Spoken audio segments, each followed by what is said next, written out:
अस्सलाम वालेकुम नाज़रीन, welcome to the show biz talk. मैं हूं आपकी मेज़बान नताशा हसीब। आज हम देख रहे हैं मार्केट के अंदर 45,000 का साइकोलॉजिकल बैरियर लूज हो गया है और 45,900 एंड देयर अबाउट मार्केट का क्लोजर रहा है। इट मींस कि अब जो कि कोविड के बढ़ते हुए केसेस हैं ज़्यादातर इम्पैक्ट देते हुए मार्केट को दिखाई दे रहे हैं और ये भी कैओस है कि लॉकडाउन हो सकता है बड़े शहरों में। तो इट मीन्स कि जैसे जैसे केसेस बढ़ते जा रहे हैं ये इम्पैक्ट तो आता जा रहा है, फियर फैक्टर बढ़ता हुआ दिखाई दे रहा है। लेकिन हम मार्केट की बात करें तो यहाँ पर पोजिशन स्ट्रांग होते हुए दिखाई दे रही है। कुछ सेलिंग प्रेशर देखा गया, कल की मार्केट में पॉजिटिव गेन्स दिखाई दिए थे, लेकिन आज हम देख रहे हैं वही सेलिंग प्रेशर में तब्दील होते हुए दिखाई दिए। फर्स्ट सेगमेंट की तरफ चलते हैं।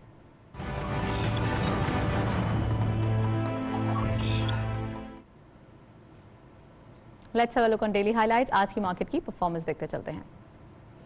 ओपन हुई मार्केट 45,306.54 के लेवल पर। हायर साइड मार्केट गई 45,496.82, lower was 44,882.75 and finally closure 44,929.61 का, यानी कि चेंज रहा 376.93 का डिक्लाइन। टर्नओवर में करंटली मार्केट ने 328.93 मिलियन शेयर्स ट्रेड किए हैं। कल के मुकाबले में डिक्लाइन नजर आता है 58.97 मिलियन शेयर्स का। वैल्यू रही 15.88 बिलियन रुपीस और वॉल्यूम लीडर्स में only one script being in green territory. DGL इस लिस्ट को लीड कर रहे हैं 2.32 के इजाफे के साथ 33.37 पे क्लोजर। 36.37 मिलियन शेयर्स ट्रेड किए गए। टीआरजी पार्क सेकंड स्कोर पे 1.59 का डिक्लाइन, 171.63 पे क्लोजर रहा। 30.20 का कारोबार रहा। एंड लास्टली डब्ल्यूटीएल, अगेन हम देख रहे हैं वही वॉल्यूम लीडर्स में स्क्रिप्ट दिखाई दे रहे हैं। 0.08 का डिक्लाइन देखा गया, 1.53 पे क्लोजर रहा। 26.89 मिलियन शेयर्स ट्रेडेड। ये था वॉल्यूम लीडर्स और मार्केट की करंट परफॉर्मेंस। हम ये भी देख रहे हैं कि वही अनकन्वेंशनल स्क्रिप्ट सामने आ रहे थे, लेकिन अब हम देख स्क्रिप्ट्स पार्टिसिपेट कर रहे थे डेली बेसिस पे। कल की मार्केट में जो मौजूद थे वही आज भी पार्टिसिपेट करते हुए दिखाई दिए हैं। नेक्स्ट सेगमेंट की तरफ चलते हैं।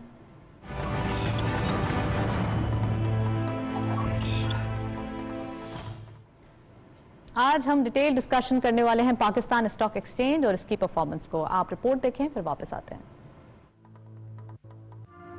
पाकिस्तान स्टॉक मार्केट की एशिया में सबसे बेहतरीन कारकर्दगी की वजह को उसके इंडेक्स में इजाफे और स्टॉक मार्केट में सरमायाकारी पर मिलने वाले बुलंद मुनाफे से जोड़ा जाता है। स्टॉक मार्केट में तेजी को आलमी इदारे मईशत में बेहतरी का एक अहम इक़्तिसादी आशारिया करार दे रहे हैं, तो ये कहना बेजा न होगा कि हुकूमत ने मईशत को दोबारा बेहतरी की पटरी पर डाल दिया है, जिसका अहम आशारिया स्टॉक मार्केट में तेजी का रुझान है। मौजूदा हुकूमत के इक़्तिदार में आने के बाद से ही पाकिस्तान स्टॉक एक्सचेंज में कारोबारी सरगर्मियां मज़बूत सिमत में सफर तय करती हुई तरक्की के रिकॉर्ड्स बना रही हैं। मौजूदा हुकूमत की कामयाबी है कि पाकिस्तान स्टॉक एक्सचेंज को दुनिया की बेहतरीन मार्केट में शामिल किया गया है। माहिरीन मईशत की नजर में मौजूदा वक्त में बरामदाद और तरसीलात ज़र में होने वाला इजाफा मईशत के लिए सूदमंद है। चंद सालों कबल तक स्टॉक और मार्केट से मुताल्लिक़ अमूमन लोग बहुत कम जानते थे, मगर इंडेक्स में हालिया बेहतरी और स्टॉक मार्केट में मुसलसल तेजी के बायस सरमायादारों के साथ साथ छोटे इन्वेस्टर्स ने भी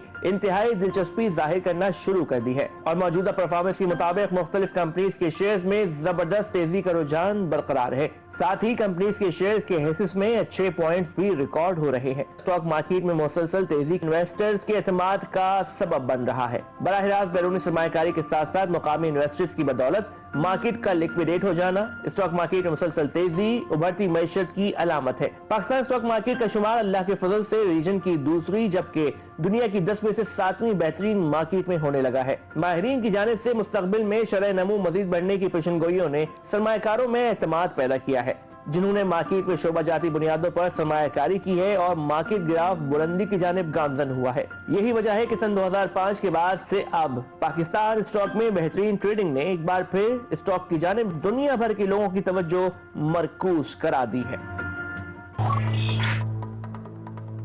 हम देख रहे हैं दुनिया भर की तवज्जो वाकई पाकिस्तान की तरफ है और कोविड जैसे चैलेंज होने के बावजूद पाकिस्तान ने बहुत उसको जबरदस्त तरीके से टैकल किया है।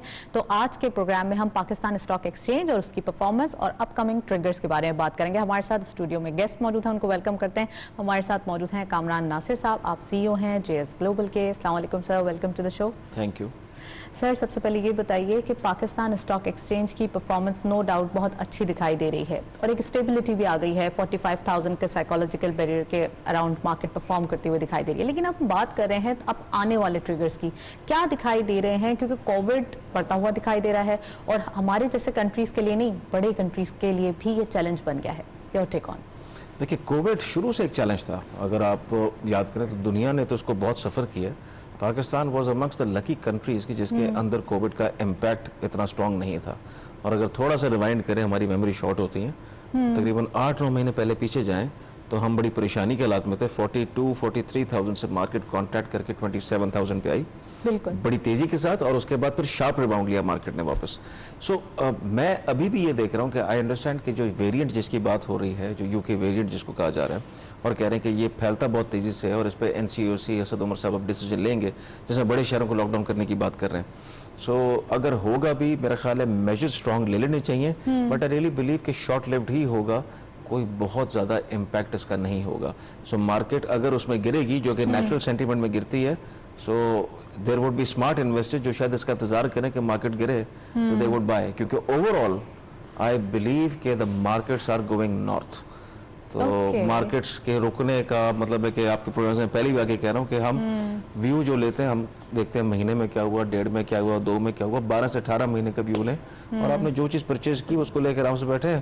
इकोनॉमी का रिवाइवल भी सही सिमत में जा रहा है, बहुत सारे डिसीजन ऐसे लिए गए जो कि बहुत अच्छे हैं, और उसके साथ साथ अगर आप देखो, अभी आपका IMF की फैसिलिटी भी दोबारा ऑनलाइन होगी, अभी आपने जाके यूरो बॉन्ड इशुएंस कर ली, इतनी सारी चीज़ें की हैं। Direction is positive, market will go in the right direction, it will be in the green zone. आपने कहा सेफ्टी मेजर्स लेना जरूरी है, लेकिन ऐसा कोई इम्पैक्ट फर्दर आते हुए दिखाई नहीं देगा।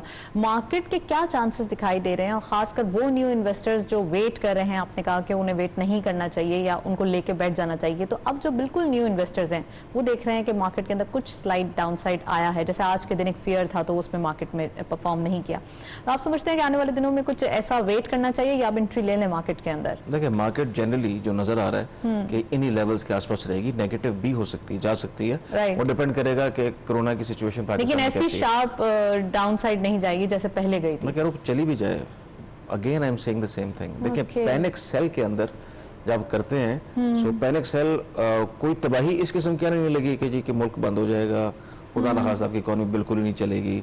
अब आज के दिन में तो हमें कोई चीज़ नज़र नहीं आती, और मेरी अपना भी एक एंटिसिपेशन है कि ऐसी कोई चीज़ नहीं होगी। जो नज़र आ रहा है कि क्योंकि आपने सेहत कंट्रोल करनी है, आपके हेल्थ केयर सिस्टम के अंदर कैपेसिटी मौजूद नहीं है इस वक्त कि आप मजीद पेशेंट्स को एनरोल कर सके। वहाँ पे एक मेजर लेना for the health of the general public and wellbeing of the society, वो तो ज़रूरी है, लेकिन कहीं इकोनॉमी पे आप समझें कि कोई इतना बड़ा कोई डेंट पड़ जाएगा या कि मार्केट जो है बहुत ही नेगेटिव हो जाएगी, ऐसा कोई आसार नज़र नहीं आ रहा है। और मार्केट अगर नेगेटिव होती भी है तो 2 स्ट्रैटेजीज हैं। नंबर 1, मैं हमेशा कहता हूँ, trading mindset is a difficult mindset stock exchange के अंदर।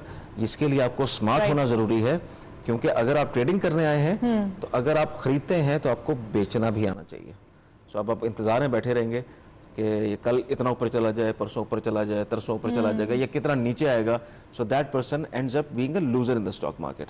अगर आप लॉन्ग टर्म स्ट्रैटेजी से जाएंगे या होल्डिंग पावर के साथ जाएंगे, आप आज खरीद लें, सारा ना खरीदें। अगर आपके पास 100 रुपए हैं, आप 25 रुपए का स्टॉक आज खरीद लें, 25 का आप एनसीओसी की जो कमेंट्री होगी जो फ्राइडे को उन्होंने करनी है, तो जिसमें वो डिटेल बताएंगे, उसको सुन के कर लें, रिमेनिंग 25 को आगे स्प्रेड कर लें। सो इट डिपेंड्स कि आप स्ट्रैटेजी कैसे बनाना चाहें, पैनिक ना करें। कामरान साहब, बात ये हो रही है कि कुछ लोग होते हैं जो पैनिक सेलिंग करते हैं, कुछ ऐसी सिचुएशन आती है, कोई भी किसी कभी फेयर आ गया, कोई भी एक्सीडेंट हो गया, कुछ भी हो गया, उस पर फेयर एक जो बढ़ता है तो मार्केट सेंटिमेंट्स पे चलती है, नेगेटिव हो जाती है। जो लोग पैनिक सेलिंग करते हैं, तो आप समझते हैं वो कौन लोग होते हैं? इंस्टीट्यूशन ज्यादा होते हैं, लोकल ज्यादा होते हैं, या किस जगह से उनका ताल्लुक होता है? देखिए, ये भी एक स्पाइरल इफेक्ट है। स्पाइरल ये है कि लेकिन ज्यादातर सेलिंग किस जगह से आती है? बड़े स्मार्ट इन्वेस्टर होते हैं कुछ, वो पैनिक देखते के साथ ही वो बेच लेते हैं, वो कहते हैं हम नीचे जाके खरीद लेंगे। मैं आज 100 पे बेच रहा हूँ, मुझे कल कोई चीज़ 90 की मिल जाएगी तो मैं 90 पे ले लूंगा। एक ये माइंडसेट का इन्वेस्टर है। राइट। दूसरा इन्वेस्टर वो है जो कि इंस्टीट्यूशनल है, जिसके स्टॉप लॉसेस हिट हो जाएंगे कि अगर पोर्टफोलियो में एक सर्टन स्टॉक है, वो 10%, 15%, 20% नीचे आ गया तो ऑटोमेटिकली वो ट्रिगर कर जाएगा स्टॉप लॉस, उसको बेचना ही है, तो वो उसमें से एग्जिट लेगा। तीसरा वो है जिसने के स्टॉक मार्केट में लेवरेज पोजीशन ले रखी है। अब अगर लेवरेज पे ले रखी है तो जो ही मार्केट में कोई चीज एक दफा डाउनवर्ड स्पाइरल में जाएगी तो ऑटोमेटिकली उसके लेवरेज पोजीशन कटना शुरू होगी, और प्रॉब्लम में वही इन्वेस्टर वही जाता है, और उसका भी एक स्पाइरल इफेक्ट है, क्योंकि वो आज कटी, उसकी वजह से मजीद प्रेशर आएगा, वो कल दोबारा इसी साइकिल में होगा। तो वो जो साइकिल होता है, it always creates a lot of trouble. Retail investors में बहुत ज्यादा मार खाता है, क्योंकि रिटेल नॉर्मली करता है कि गिरती मार्केट में नहीं, बढ़ती मार्केट में पीक पे जाके खरीद लेता है। बहुत ही ज्यादा खरीदते हैं और उसको लेवरेज बहुत ज्यादा करते हैं। Right, तो मार्केट ये अगर होता है। थोड़ी सी भी कॉन्ट्रैक्ट होती है ना तो इनको नुकसान बहुत होता है, और जब मार्केट नीचे आ जाती है तो उस वक्त रिटेल वाले बहुत जल्दी मार्केट में एंटर नहीं होते, they take their sweet time to क्योंकि एंटर वो इनटू अपनी द फिंगर मार्केट। बर्न कर चुके होते हैं ऑलरेडी, तो वो सोचते हैं डर रहे कि होते थोड़ा- हैं, वो पहले हाँ, देखते हैं कि मार्केट ठीक होगी नहीं होगी। इसलिए मैं कह रहा हूँ ना कि जिसने कभी भी, आपने अभी वो रिपोर्ट में जिक्र किया था कि second best performing market of the region and otherwise in the top 10, देखिए पाकिस्तान की market would always remain very good, there is a reason to it. Pakistan is a great population play, right 200 million plus की आबादी है, ठीक है। उसके अलावा इसको आपने फीड करना है, इसको दवाइयाँ देनी है, इन्होंने पहनना है, इन्होंने गाड़ियाँ खरीदनी है, आप फैसिलिटेशन देते चले जाएं। और ग्रोथ रेट भी दुनिया में अगर आप देखें तो 2%, वन ऑफ द हाईएस्ट जो पॉपुलेशन ग्रोथ रेट है। इन सबको आप क्लब करें तो ये हो नहीं सकता कि आपका एफएमसीजी ना चले, ये नहीं हो सकता आपका फार्मा ना चले, ये नहीं हो सकता कि कल को आपकी टेक्सटाइल परफॉर्म ना करे। So growth is there, the market is there, the size is there, right. So जब ये सारी चीजें होती हैं आपके पास, तो then the economic managers they need to sit and they need to decide what you have to do with the country, whether your direction should be this way that way. पिछली गवर्नमेंट में या पाकिस्तान में एक बहुत अरसे तक, तवील अरसे तक, करीबन 20 साल तक हम एक इम्पोर्ट लेड ग्रोथ स्ट्रेटेजी पे काम कर रहे थे। बिल्कुल। इस गवर्नमेंट ने आकर उसको चेंज किया, जो कि हम 12 कहते थे कि खतरनाक स्ट्रेटेजी है। एग्जैक्टली आपने कहा था बहुत से अनपॉपुलर डिसीजंस लिए हैं, तो सर वो कौन कौन से डिसीजन थे जो अब काम करते हुए दिखाई दे रहे हैं?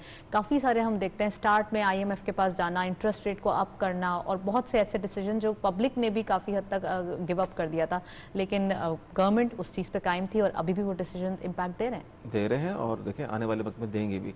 लेकिन मैंने ये भी कहा था कि इनका जो प्रोसेस होता है वो बहुत स्लो होता है, क्योंकि आपने सिर्फ बदली ना इम्पोर्ट लेड ग्रोथ, तो आज करने में कोई मुश्किल है ही नहीं। आज आप ड्यूटीज़ को गिराएं, आज ही आप तमाम चीज़ों को सहल करें। पाकिस्तान में एक मतलब तादाद में गाड़ी भी इंपोर्ट हो जाएगी और बाहर से सामान भी आना शुरू हो जाएगा, बहुत कुछ होना शुरू हो जाएगा।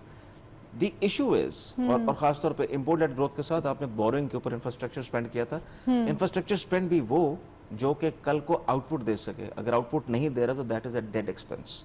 अच्छा, इन्होंने जो चेंज किया उसको एक्सपोर्ट की तरफ लेके गए। मैंने साथ ही अपने प्रोग्राम्स में कहा था कि ये जो चेंज है ना from import led to export led growth, इसका प्रोसेस बड़ा स्लो होता है। मे बी शायद इनकी गवर्नमेंट को उसको इतना क्रेडिट ना मिले, आने वाले बहुत क्रेडिट, लेकिन रिजल्ट्स बहुत लॉन्ग लास्टिंग होते हैं। रिजल्ट सर्टेनली लॉन्ग लास्टिंग होते हैं, क्योंकि पाकिस्तान के ऊपर जितना डेट है वो तो पीरियड चढ़ा हुआ है, और जितने सारे हमारे प्रॉब्लम्स हैं, अगर आपका ये मॉडल चेंज ना हुआ और अगर फिस्कल डिसिप्लिन ना हुआ, इन दोनों चीज़ों के बगैर सर्वाइवल तो बहुत मुश्किल है। अदरवाइज डेट का आपने जिक्र किया है, अभी बहुत सारा एक मुश्किलात पाई जाती हैं डेट पॉइंट ऑफ व्यू से, तो कैसे हल होंगी? इसके ऊपर कोई ऐसे डिफ़िकल्ट डिसीजंस क्यों नहीं लिए जाते? देखिए, डिफिकल्टीज में सबसे पहले तो इकॉनमी में ठीक करने के लिए दो ही चीज़ें। सबसे पहले एक तो है कि आपकी एक्सपोर्ट फोकस बहुत स्ट्रांग होना चाहिए जिस तरफ ये गवर्नमेंट जा रही है, और दूसरा है कि फिस्कल डिसिप्लिन। फिस्कल डिसिप्लिन जब तक नहीं आएगा आप जो मर्जी कर लें, ये डेट चढ़ता रहेगा, ये कंपाउंड करेगा, फिस्कल डिसिप्लिन में की फैक्टर्स क्या होते हैं? आप समझते हैं इन्फ्लेशन नहीं है? नहीं, एक्सपेंडिचर सबसे ज्यादा इन्फ्लेशन दिखाई देती है। गवर्नमेंट ने अपने अखराजात कंट्रोल करने। देखिए, बड़ी सिंपल बात है, आप जो कमाते हैं, आप अगर खर्च उससे बहुत ज़्यादा करेंगे तो कैसे हर दफ़ा चलेगा? डेफिसिट ही होगा। पाकिस्तान का अलमी ये है कि जो हमारी कलेक्शन है, भले वो इनकम टैक्स से आ रही हो, किसी भी सूरत में वो कलेक्शन आप कर रहे हैं, आपकी एक्सपेंस साइड अब बहुत बड़ी हो गई है। So we have to be very careful. One, revenue base को इंक्रीज करना तो इम्पोर्टेंट है ही, बिल्कुल, बट दूसरी साइड पे अननेसेसरी जो एक्सपेंसेस आपके ऊपर हैं, गवर्नमेंट के ऊपर, देखिए ब्यूरोक्रेसी भी पाकिस्तान में बहुत स्ट्रॉन्ग है, जो कहीं पे कुछ चीज़ें नहीं भी खोलने देती, कई काम नहीं भी करने देती। सो गवर्नमेंट चाह भी रही होती तो कुछ चीज़ें नहीं कर पाते ये। लेकिन ये आपको एरिया देखना पड़ेगा कि ऑन दी एक्सपेंडिचर साइड किन एक्सपेंसेस को कम किया जा सकता है। लेकिन कम करने का मतलब ये नहीं है कि इनकम बढ़ा रहे हैं, आप टारगेट ले रहे हैं 25% के, और एक्सपेंस कम करके दिखा दें 3%, 5%। जितना आप इनकम पे जोर दे रहे हैं उतना ही आपको अपने एक्सपेंडिचर पे भी जोर देना है। सो आपको उसको कम करना है, because when this balance would be there then you can head in the right direction. और दूसरी साइड ये होती है कि अगर तो आपकी एक्सपोर्ट ड्रिवन सारी चीज़ें बहुत अच्छी होती हैं, देखिए ना आप एक्सपोर्ट के अंदर अगर हम देखते हैं तो सिर्फ हमें टेक्सटाइल सेक्टर ही आगे बढ़ते हुए दिखाई देता है, वो भी कोविड की एक सिचुएशन है, एक ब्लेसिंग है जो कि पाकिस्तान के ऊपर ऑर्डर्स की सूरत में ज़्यादा आ गई है। इसके अलावा अगर हम देखते हैं टेक्नोलॉजी साइड पे तो वहाँ भी थोड़ी बहुत ग्रोथ दिखाई देती है, और सेक्टर्स इतना ज़्यादा हम कहेंगे इस पॉइंट पर रनिंग करते हुए दिखाई नहीं देते, तो ऐसा क्यों है? इसलिए नहीं दिखाई देते क्योंकि हमने उस पर कभी काम किया नहीं। पाकिस्तान के अंदर अगर आप देखें पाकिस्तान और इंडिया में ओवर द पीरियड फ़र्क किस चीज़ का पड़ा है? टेक्नोलॉजी रिलेटेड एक्सपोर्ट का, that is the major driver. So Pakistan अगर रीजन में भी मार खा रहा है तो टेक्नोलॉजी ड्रिवन एक्सपोर्ट में मार खाता है। हमारा फोकस ऑन टेक्नोलॉजी और IT has been very slow. हम बहुत ही जिसे कहते हैं ना, बहुत ही माइन्यूट लेंस से हमने चीज़ों को देखने की बजाय आप ये समझें कि हमने बड़े पिक्चर को बिल्कुल अवॉइड किया और देखा नहीं। एक ही सेक्टर को प्रमोट करते रहे कि पाकिस्तान ने आगे बढ़ना तो टेक्सटाइल की एक्सपोर्ट बढ़ेगी तो कुछ होगा, वो भी एक लिमिट तक बढ़ सकती है, उसके beyond it is not possible for it, क्योंकि यहाँ पावर इश्यूज आ जाते हैं, बहुत सारे और इश्यूज आ जाते हैं। लेकिन ना उनके भी तो इश्यूज हैं, पावर का इशू बिल्कुल सही कहा आपने कि energy is a big expense for them. अगर आप देखिए कैप्टिव पावर जो इन्होंने लगाई थी वो अब गैस नहीं मिल रही उनको, वो बंद करके ग्रिड पे जाना पड़ रहा है। वो ग्रिड पे जाएंगे तो उनकी बिजली महंगी होगी, फिर वो नॉन कम्पिटिटिव हो जाएंगे। सो आपको करना क्या था कि आपको टेक्नोलॉजी, आपको टूरिज्म और तीसरा ब्लू इकोनॉमी, ये तीन सेक्टर्स पे अगर टूरिज्म कोविड की सिचुएशन चल रही है, कोविड की सिचुएशन तो सारी उम्र थोड़ी रहनी है। एग्जैक्टली तो ये तो वो चीज़ें हैं कि जो कि पाकिस्तान को हमेशा करनी चाहिए थी आने वाले दिनों में और भी। हमारे पास अभी टाइम भी है, टूरिज्म को हम सेट भी कर सकते हैं क्योंकि ऑब्वियसली लॉकडाउन सब कुछ हो सकता है, सब कुछ हो सकता है। देखिए लॉकडाउन या ये स्टेट ये ताहयात नहीं है, दुनिया वैक्सीनेट हो रही है, ठीक है। आप यूएस को देखें, आप लंदन को देखें, आप मुख्तलिफ, इंडिया ने तकरीबन 100 मिलियन प्लस लोगों को वैक्सीनेट कर दिया। पाकिस्तान वैक्सीनेशन ड्राइव में बहुत पीछे है। पाकिस्तान को वैक्सीनेशन ड्राइव पे अभी फोकस करना है, इसके अंदर प्राइवेट प्लेयर्स आएँ, उसके साथ साथ गवर्नमेंट अपना जो कि लोग अफोर्ड नहीं कर सकते उनको वैक्सीनेट करें। So vaccination drive I think ये सर अवेयरनेस प्रोग्राम तो चल रहे हैं, एनसीओसी का भी ये प्रोग्राम है कि वैक्सीनेशन को हाँ करें, कोरोना को ना करें, तो ये तमाम चीज़ें ज़रूरी हैं। आप भी प्लीज़ ये हमारे व्यूअर्स को बोलिए कि वैक्सीनेशन करवाएं, और वैक्सीनेशन जितना ज़्यादा ज़रूरी है उतना ही बचाव भी ज़रूरी है। आप वैक्सीन करवाने के बाद बहुत ज़्यादा सेफ हो जाते हैं, इतना ज़्यादा वेरिएंट वायरस का एक निशाना है वो नहीं बन पाते। तो कामरान साहब वैक्सीन के बारे में हमारे व्यूअर्स को प्लीज़ ज़रा आगाह कीजिए। देखिए वैक्सीन लगवाना बहुत ही इंपॉर्टेंट है। सबसे इंपॉर्टेंट बात आपने जो कही, अगर आप वैक्सीनेट नहीं कराते तो आपका रिस्क बहुत बढ़ जाता है। ऐसा नहीं कि वैक्सीन कराने के बावजूद आपको कोरोना नहीं होगा, हो सकता है, चांसेस बहुत कम हो जाते हैं। और दूसरी बात है कि कोरोना से जो खुदा न खास्ता डेथ होती है उसके इम्कानात बहुत रिड्यूस हो जाते हैं। सो वैक्सीनेशन के बाद भी इतना जानलेवा नहीं रहता। वैक्सीनेशन के बाद भी आपको मास्क पहनना है, आपको तमाम SOPs पे अमल करना है, और corona is there to stay. इसके बड़े वेरिएंट्स आएंगे, चीज़ें होंगी, we have to learn to live around this problem. जैसे फ्लू था, एग्जैक्टली हमारे एनवायरनमेंट में मौजूद है और हमें इसके साथ रहना है। नेक्स्ट सेगमेंट की तरफ चलते हैं।